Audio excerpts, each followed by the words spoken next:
गुजरात शहर का फव्वारा चौक कितनी यादों का अमीन है। एक जानिब अपने ज़माने की खूबरू खातून राम प्यारी का महल है कि जिसके हुस्न का पूरे शहर में चर्चा था। दूसरी जानिब अपने ज़माने के मशहूर ताजिर केदारनाथ की दिलकश हवेली। राम प्यारी केशन का शोहरा सुनकर गुजरात आया, महल के सामने डेरा लगाया, जमीन खरीदी और शानदार महल तामीर करवाया। अभी वहां बसने की आरजू दिल में ही थी कि ठेकेदारी के सिलसिले में क्वेटा गया और 1935 के सिलसिले में स्वर्गवास हो गया। पाकिस्तान बना राम प्यारी ने सामान समेटा और संगे मरमर की सीढ़ियां उतरती अपने मुलाजमों के हमरा भारत चली गई। ये दो इमारतें गुजरात शहर को तरके में मिली। एक में लड़कियों का कॉलेज बना दिया गया और दूसरी में उसका हॉस्टल। इस फव्वारा चौक के चौथे समत उस जेल के खंडर थे जिसमें अदाकारा सबीहा खानम की वालिदा बालो अपने आशिक जार मोहम्मद अली घड़वंश के साथ जुर्म इश्क की सजा में कैद रही थी। बुजुर्ग बताते हैं कि माहिया के सिंध को इन दोनों ने बामे अरूज पर पहुंचाया। कोई राहगीर माहिया सुनना चाहता तो वो जेल की दीवार के साथ खड़ा होकर एक बोल गाता और फिर एक जानिब से बालो और दूसरी जानिब से मोहम्मद अली घड़वंश के माहियों की तकरार शुरू हो जाती। इस चौक से चंद 100 गज के फासले पर वो मकान आज भी मौजूद है जिसमें मेरी जिंदगी के इब्तिदाई 20 साल गुजरे।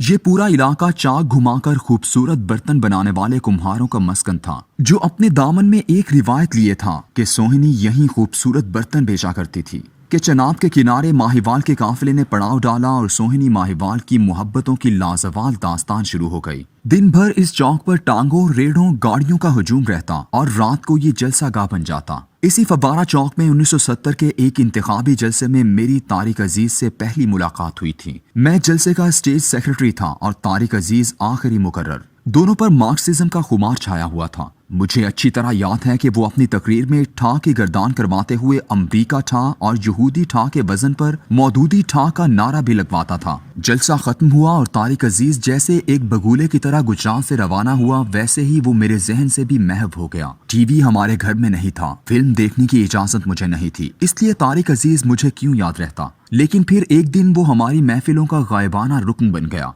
इसी फव्वारा चौक से जीटी रोड तक जाने वाली चंद 100 गज लंबी सड़क, जहां पर मसूद मुफ्ती का भी एक उम्र ठिकाना रहा, हमारे बचपन में कभी लारी अड्डों पर मुश्तमिल हुआ करती थी। अड्डे मुंतकिल हुए तो होटल वीरान हो गए। उनमें से एक फौजी होटल था जहां यार लोगों ने वैसा ही ठिकाना बना लिया जैसे लाहौर का पाक टी हाउस। इस होटल में छत से चंद फीट नीचे लोहे के स्टैंड पर ब्लैक एंड व्हाइट टीवी रखा था। तारिक अजीज के नीलाम घर ने हमें उस टीवी के सामने इकट्ठा कर दिया। मेज पर बैठने वालों में से 3 पहले ही मुल्क अदम में तारिक अजीज का इस्तकबाल करने जा चुके हैं। मुफ्ती आफ्ताब के हफ्त रोजा ताजियाना निकालता था। ऐसा सच्चा कम्युनिस्ट के लीनन का मुजस्समा गिरा तो हरकत कल्ब बंद होने से मर गया। मेरे 2 याराने बासफा मेरा बहनोई Javed Iqbal Rana income tax commissioner की हैसियत से दुनिया से गया और सिर्फ 4 मरले का मकान तरके में छोड़ा। और सैयद महमूद जैगम के जिनका चंद माह पहले नोहा तहरीर किया है कि बाप के बाद वही एक शख्स था जो जिंदगी भर मेरे लिए खुलूस से दुआ करता था और मेरी परेशानी पर तड़प उठता था। इसी फव्वारा चौक के आसपास कुम्हारों के मोहल्ले में मेरा स्कूल था जिसमें मिट्टी से नाजुक कागजी प्याले बनाने वाले बाप का बेटा इसहाक नूर मेरा क्लास फेलो था। मेरी तरह उसे भी निसाबी कुतब से कोई दिलचस्पी न थी। हम लाइब्रेरियों से अलम गलम उठाकर पढ़ते रहते। मेरे वालिद कहते उसके पास तो हुनर है, वो चाक पर जा बैठेगा, लेकिन तुम क्या करोगे। लेकिन 9वीं जमात के बाद उसने पढ़ाई छोड़ दी और दुनिया घूमने चल निकला। मुद्दतों लाहौर की हीरा मंडी में बसेरा किया। औरत, जिन्स और जज्बात के सारे रूप उस पर खुले। उसी माहौल में मौलाना मौदूदी की पर्दा उसके हाथ आई, काया कलब हो गई। वापस गुजरात आया। मेरा अल्हाद और मार्क्सिज्म का सफर भी मौलाना मौदूदी की तनकीहात के दरवाजे पर दम तोड़ चुका था। चंद माह इकट्ठे गुजरे।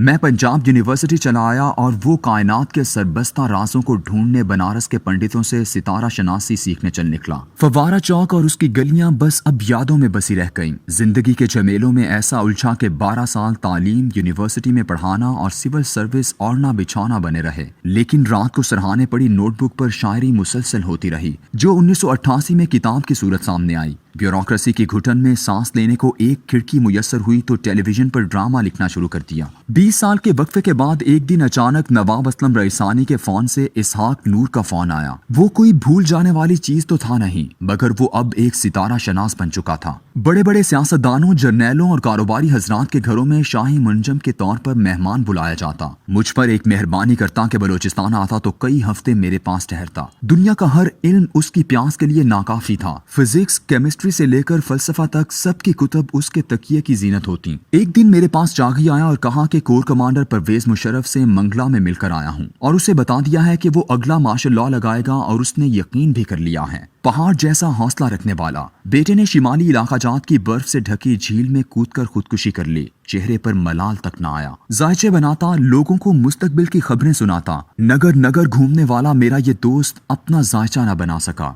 मौत से चंद दिन पहले कहने लगा, इस दफा लाहौर आया तो कई महीनों के लिए आऊंगा। मैंने गुजरात के बचे कुचे दोस्तों को बता दिया है कि वो सब तुम्हें अपनी यादें बताएं और तुम किताब मुरतब करो। लेकिन कज़ा और कदर के जायचे सतारा शिनासी के जायचों से बालातर होते हैं। फव्वारा चौक के फौजी होटल में जिस तारिक अजीज को छत के करीब रखे हुए टेलीविजन पर देखते थे, उससे लाहौर के टेलीविजन पर 1999 में उस वक्त गुर्बत मुयस्सर हुई जब राशिद डार मेरे ड्रामा कुफ्स की अक्सबंदी कर रहा था। यारे दिलरुबा अली अकबर अब्बास के कमरे में जो मुलाकातें शुरू हुई तो यूं लगा कि तारिक अजीज तो मेरी तरह असर नौ मुसलमान हो चुका है। बला के हाफिजे वाला ये शख्स आज के कहतुर रिजाल के दौर को बिल्कुल वीरान कर गया है। वो नीलाम घर जिसे मैं हम नफसाने रफ्ता के साथ गुजरात में देखा करता था, तारिक अजीज ने उसमें मुझे 2 दफा मेहमान बुलाया। लेकिन तारिक अजीज से आखिरी मुलाकात एक ऐसी यादगार है कि उसका जिक्र भी हम दोनों की आकिबत के लिए सरमाया है। रमजान के महीने में फैसलाबाद में एक शॉपिंग मॉल का इफ्तिताह था जिसमें नीलाम घर सजाया गया था। मुंतजमीन ने उस नीलाम घर में सहरी से जरा पहले सूद के खिलाफ मेरी तकरीर रखी थी। तारिक अजीज ने मुझे बुलाने से कबल चंद लम्हे जो सूद के हवाले से गुफ्तगू की, उससे यूं लगता था जैसे कूजे में दरिया समो दिया हो, जैसे मुझसे मेरा लुत्फ़े बयान छीन लिया हो। कैसे कैसे सहरुल बयान लोग शहर खामोशा में जाकर आबाद हो जाते हैं। कोरोना के इस चल चलाव के आलम में ये 2 प्यारे ही नहीं जिनका गम आज दिल पर बार है। कई हैं जो इन महीनों में यूं दुनिया से चले गए कि जैसे अभी तो हंस बोल रहे थे। गुजरात के फव्वारा चौक के एक मकान के बासी मकसद नदीम का दुआया शेर बार बार लबों पर आता है, मुझसे कब्रें नहीं देखी जाती, दे मुझे इज़्ने मसीहाई दे।